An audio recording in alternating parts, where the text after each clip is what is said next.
nombre es Pilar Vilcapaz Amasco, soy poeta sangarina de la región de Puno. En la actualidad yo soy comunicadora social, me he especializado en gestión cultural, también soy promotora cultural y bueno, de hecho ya hice la publicación de mis poemarios Génesis Mujer, que ha sido mi primer libro, Pájaros Huérfanos, lo último que publiqué es Mama Hampi y ahora vengo trabajando en un nuevo proyecto literario, Tunupa, Dios del Tiempo, y bueno, muy feliz de poder conversar con ustedes.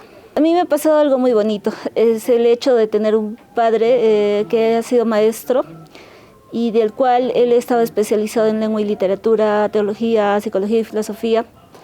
Entonces, él también, como poeta sangarino local de aquí de mi provincia, tenía esa capacidad de trabajar poesía. Yo lo veía a él en los años 90, haciendo empastes cartoneros, ¿no? Poemas cartoneados por él, y esa pasión que él le ponía, incluso escribiendo en máquina de escribir, mi madre ayudándolo. O sea, son imágenes fuertes que se me han quedado y no solamente eso, sino también el hecho de que él me diga de que pueda guardar y continuar con ese trabajo que él estaba haciendo. Y algo bonito que me pasa con mi papá es que me empieza a legar sus libros y me dice: lo único que te voy a heredar a ti son mis libros, es mi biblioteca, no tengo más para darte, pero ese es el recuerdo que yo te voy a dar.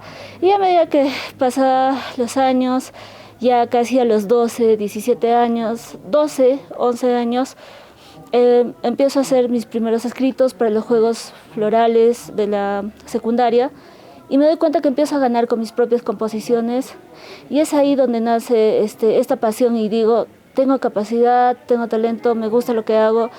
Y ya estando en la universidad, yo soy egresada de la Universidad Nacional del Altiplano, veo un ambiente literario bastante movido, de los chicos de lengua y literatura, me empiezo a implicar un poco más en estos espacios de los juegos florales y conocer gente del Instituto Americano de Arte de Puno. Empiezo a vincularme más con la movida cultural y los intelectuales de la ciudad de Puno en el año 2011, 12, hasta que decido publicar mi primer poemario, que se denomina Génesis Mujer, un poemario que habla de género, acerca de la violencia en el Perú contra las mujeres. En realidad tiene mucho que ver el tema de la religión también, entonces son puntos básicos para mí para iniciar en la poesía, ¿no? Para mí la poesía es una manera de liberarme, es una manera de decir lo que pienso. Como mujeres, yo he sentido mucho el tema de la violencia, no solamente en mi generación, sino en el contexto de mis abuelas, de mi madre, pero creo que el Perú también, algo positivo que veo hoy en día es que está cambiando, hay mejores reflexiones, hay mejores mujeres que participan también en la vida literaria, ¿no? La verdad a mí sí me emociona hablar de Azángaro porque esta provincia me ha dado absolutamente todo el carácter que hoy en día, de repente, al hacer poesía, al escribir poesía, me ha heredado, no solamente el hecho histórico que pasa en Azángaro, ¿no? Azángaro es la cuna de la revolución emancipadora, ¿no? del general Pedro Vilcapaz, que creo que a todo azangarino, y no solamente a azangarino, a todo puneño, en la gesta libertaria de los Tupac Amaru contribuye, no solamente él, sino juntamente a sus generales, que son de diferentes partes de la región, en busca de la libertad, en busca de la independencia del Perú. Es como una herencia cultural que trasciende en cada sangarino, en cada generación. Y de hecho eso también ha hecho de que yo tenga y sienta una deuda, que sienta que también le debo algo a Azángaro y que le debo dejar algo. Y lo otro es que estoy segura que cada sangarino se siente un Vilcapaz más, y fuera de eso, llevar directamente el apellido Vilcapaz, como mi padre siempre me había encomendado, creo que es de mucha responsabilidad, ¿no? Y ese hecho hace que me esfuerce más en mejorar con mi escritura, en hablar acerca de la cotidianidad, incluso de la historia que está pasando a través de la literatura, la poesía, los versos y el lenguaje que se aplica dentro de la literatura, ¿no? Entonces, Azángaro sí ha contribuido a mi personalidad y a mi manera de ser, me ha formado el carácter. Para mí, creo que la región Puno, sobre todo la zona norte, se caracteriza por somos quechuas. y el sur de Puno, ¿no? También están los aymaras. Entonces, tanto como quechuas y aymaras hemos logrado vivir, convivir, y no solamente convivir, sino transmutarnos nuestras cosmovisiones, nuestras creencias, y para colmo también el hecho de que mi pareja es aymara y yo soy quechua ha hecho que me genere otro sentimiento de identidad, que me pueda identificar, y no solamente eso, sino recopilar de repente las vivencias de las mujeres quechuas, a diferencia de las vivencias de las mujeres aymaras, que son parecidas, pero que también cada una de estas son legítimas en la costumbre, en la cultura, y cuán importante para mí es poder de repente decir qué es lo que va sucediendo dentro del contexto cultural quechua en la actualidad. Y justamente ahí nace mi poemario Mama Hampi, que habla acerca de la mujer que cura poéticamente. Es efectivamente una mujer quechua que tiene la capacidad de curar a los niños, llamar el ajayu, hablar con la naturaleza, convivir, cohabitar. Y me recuerdo mucho al poeta José María Arguedas. Y que es curioso que en el Perú a veces no tenemos esa capacidad de mostrar, pero la literatura creo que también me ha ayudado a transmitir lo que estamos viviendo, lo que tenemos como herencia y lo que se va formando a través de las lenguas también, que es el quechua, ¿no? He tratado de explorar varias fases en cada libro que he trabajado. Por ejemplo, Génesis y Mujer es un libro que habla acerca de género, de las mujeres. Mi segunda publicación, que es Diarios de una eromaníaca, trata acerca del erotismo, la mujer, lo erotomaníaco que también se vive. Las mujeres a veces somos muy apasionadas y perdemos absolutamente todo, pero que sin embargo cuando nos cortamos el corazón somos libres, ¿no? Entonces hay un trasfondo, un mensaje poético, ¿no? Y lo otro, Pájaros huérfanos, por ejemplo, habla acerca de la historia poética de una niña que es violada por su padre. Corre en manos, literalmente se va contando la historia de esta niña. Entonces, una protesta social contra lo que va sucediendo. Y ya llego a explorar con Mama Hampi la ritualidad, la cosmovisión y todos los elementos, digamos, de la Pachamama, la curación, a través de la poesía, ¿no? Y los versos, el rima y todos los elementos literarios, ¿no? Que me va a ayudar un poco más explorar incluso el quechua, ¿no?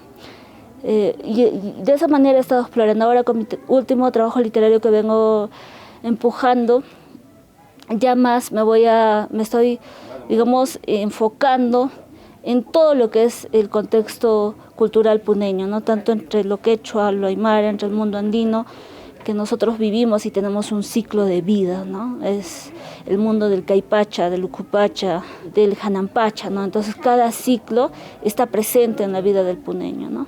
Para nosotros los puneños creo que nuestra tradición literaria de tener grandes escritores como Gamaliel Churata, Carlos Oquendo de Amat, Dante Nava, Efraín Miranda y entre otros grandes poetas, y no solamente ellos que son de la generación del siglo XX, sino en el siglo XXI, copés como Boris Espezúa, Leoncio Luque y entre otros poetas.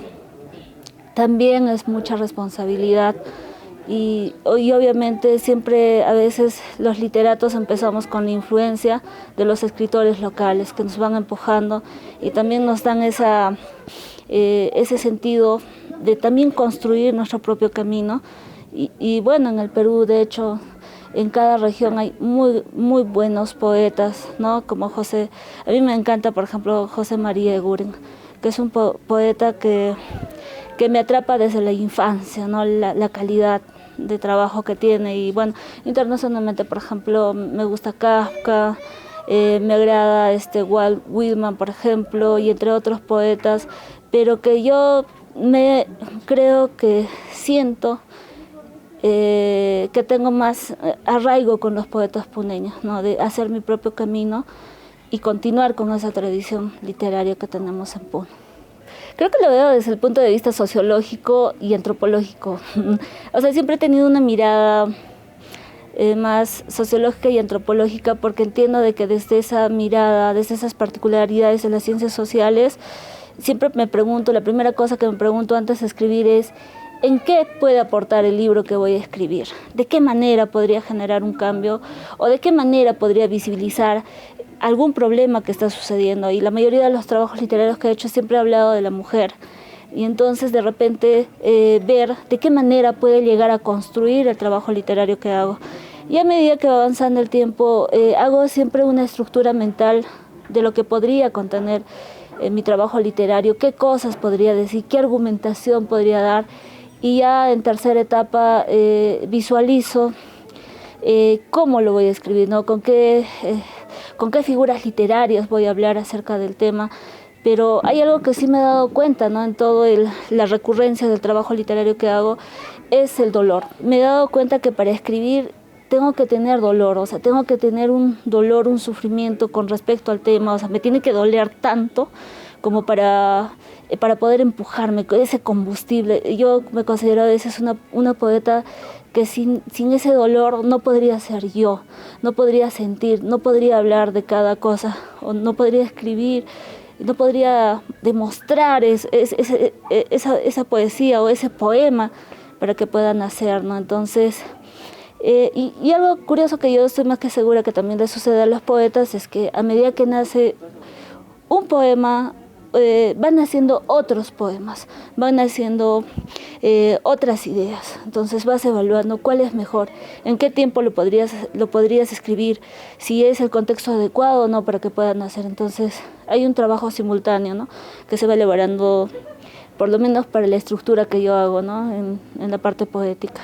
Algo bonito que yo he aprendido en Puno con respecto a los intelectuales mayores que me anteceden, es que puedo hablar del poeta Omar Aramayo, la poeta Gloria Mendoza, que son referentes hoy en día, Boris Espezúa, Leoncio Luque, Víctor Villegas, Luis Pacho, poetas que son adultos. Pero yo siempre les he escuchado a ellos decir que la poesía no distingue géneros, sino es la calidad del lenguaje, de la literatura, el contenido que se pueda expresar. Y ciertamente siempre he tenido una mirada un poco más amplia y nunca me he tratado de sentir menos porque sea dama, más al contrario. El hecho de ver en el Perú el contexto de discriminación contra las mujeres, el machismo, me ha empoderado más, o sea, el hecho de que yo diga, bueno, me gusta esto y voy a demostrar lo que puedo hacer como mujer, aportar y poder decir lo que siento, ¿no? Entonces, pero sí, o sea, dentro de las dificultades que he podido encontrar es el tema económico con respecto a las publicaciones. O sea, las editoriales son muy costosas en el Perú. Entonces, pero también el ambiente literario en el que me he encontrado entre el 2011, 12, 13, 14, el hecho de conocer en los festivales a nivel nacional Cusco, Arequipa, Tacna, las movidas literarias en el Perú que se han estado dando estos 10 años que ya tengo en literatura, me han demostrado que hay muchísimas mujeres que también están involucradas en el Perú en la actualidad y que muchas de ellas han apostado por los libros cartoneros, y de la cual yo me siento súper orgullosa porque mis primeros poemarios han sido cartoneados y de las cuales yo misma las he tenido que elaborar, o mi pareja me ha tenido que ayudar, y gracias al apoyo de mi pareja es que también muchos de los libros se han podido concretar, pero que estos libros cartoneros me han permitido que otros poetas o que otros que en otros eventos literarios me puedan visibilizar. Entonces, a un problema siempre debe haber una solución, y me parece grato que el Ministerio de Cultura en el Perú haya reformado, ¿no?, las políticas culturales, y creo que eso también va ayudando poco a poco, y espero que también sigan apostando por la literatura, ¿no?, con eso del DAFO y otros programas del Estado peruano. Cuando inicié en el año 2013, con mis primeras publicaciones en Génesis Mujer, hacía autoedición propia, ¿no? Entonces, y era bonito porque de repente, porque era más joven también, hace 10 años tenía como 23, y tenía la oportunidad de poder intercambiar con otros poetas jóvenes de Tacna, de Arequipa, del Cusco, de Lima, que venían. Puno siempre ha sido una región súper trajinada poéticamente, visitada por varios poetas de Bolivia, de Argentina. Entonces, ¿qué es lo que hacíamos? Intercambiábamos. Y era curioso porque todos tenían un cartonero, ¿no? Oye, tengo mi libro, mira, tengo cartoneado, y yo también los tengo. Entonces, eso creo que nos ha fortalecido a muchos poetas jóvenes emergentes de esos tiempos, y también eso permitía que ya, digamos, asociaciones culturales de literatura en Arequipa, por ejemplo, en la alianza francesa que Gloria Mendoza manejaba, puedan invitarme, viendo esos cartoneros, no solamente ellos, sino también otros festivales en Cusco, ¿no? Que en Era la Palabra es un lugar en Cusco muy importante, ¿no? Que nos visibiliza a muchos jóvenes de aquel momento. Y bueno, ahora que ya soy adulta, que ya soy profesional, considero que ya tengo los recursos económicos con el hecho de trabajar. Yo sé que muchos también ya han crecido, hemos crecido, y como en algún momento el poeta Omar Aramayo me decía, ya eres adulta, es momento de trabajar seriamente con una editorial, y Mama Hampi es mi primer poemario que sale con una editorial ya más seria. En este caso yo he tenido que autofinanciar el pago de este trabajo literario, ¿no? Entonces, en el Perú, poeta que no tiene recursos a veces no es visibilizado. El hecho de visitar ferias literarias, el año pasado estaba en la Feria Internacional del Libro de Lima, gracias al editor que tengo, que es Hijos de la Lluvia, pero que también uno es consciente en el Perú que autofinancia sus viajes, autofinancia absolutamente todo, y a veces pones en riesgo incluso la economía familiar, ¿no? Pero que sin embargo nos ha tocado esto todavía tenemos que financiar la creación, el arte en el Perú, ¿no? Sobre todo en el espacio literario. Puno sí, o sea, efectivamente es una ciudad de 1 millón de habitantes. Puno ciudad es un poco más pequeña a diferencia de otras ciudades como Arequipa, Cusco, Lima, y es curioso porque en Puno hay todo un conglomerado, un conjunto de artistas de teatro, por ejemplo, como Yachajilla, y entre otros grupos. Hay como 15 grupos de teatro mínimamente en Puno que hacen gestión cultural, que están ahí en la movida. Otro tema es los cineastas, de igual manera, entre Juliaca, Puno, que son maestros o de repente autodidactas que han empezado a ingresar hace más de 20 años acá en la región. Están los literatos, por ejemplo, los poetas, están los pintores como Juan de la Cruz Machicado, que ya falleció, Moshó, por ejemplo, dentro de la pintura, y el movimiento cultural que ha generado también el instituto, el ESFA, ¿no? El ESFA Puno, con artistas de pintura, y no solamente pintura, los músicos en Puno, ¿no? Por el tema de la Candelaria, el Instituto Americano de Arte, que a través de las promociones culturales, los eventos literarios, o los fotógrafos, ¿no? La escena fotográfica en Puno, y siempre nos ha reunido en un solo ambiente, que es la Casa de la Cultura en Puno. Es pequeña, pero desde hace más de 10 años siempre nos hemos encontrado con todos ellos ahí en ese lugar, y ha contribuido, a pesar que el lugar es pequeño, pero ha contribuido en intercambiar caso como mi colega Oscar Catacora, que lamentablemente falleció muy joven, pero que ha sido un gran cineasta, colega mío de comunicación social, y muchas veces habíamos intercambiado incluso, ¿no? Ideas de qué estabas haciendo, o qué estás escribiendo, Pilar, y tú qué estás haciendo. Oye, mira, desde mi perspectiva estoy haciendo esto. Y no solamente eso, el aporte cultural valioso de cada intelectual o de cada persona que está involucrada en el mundo de las artes en Puno, que viene de diferente provincia, ¿no? Por ejemplo, yo soy de Azángaro, y el otro fotógrafo seguramente es de la zona Aymara, es de Ilave, o es del mismo Puno, o es de Juliaca, o es de Sandia, por ejemplo, o es de Carabaya. Y cada provincia en Puno, de las 13 provincias que tenemos, tiene una riqueza histórica cultural, desde su formación, desde sus leyendas, desde las culturas. Por ejemplo, en Azángaro, desde la formación de la cultura Caluyo, Pucara, igualmente, ¿no? En la zona de la región sur de Puno. Entonces, eso ha hecho que cada intelectual, que cada artista, digamos, se fortalezca más, ¿no? Música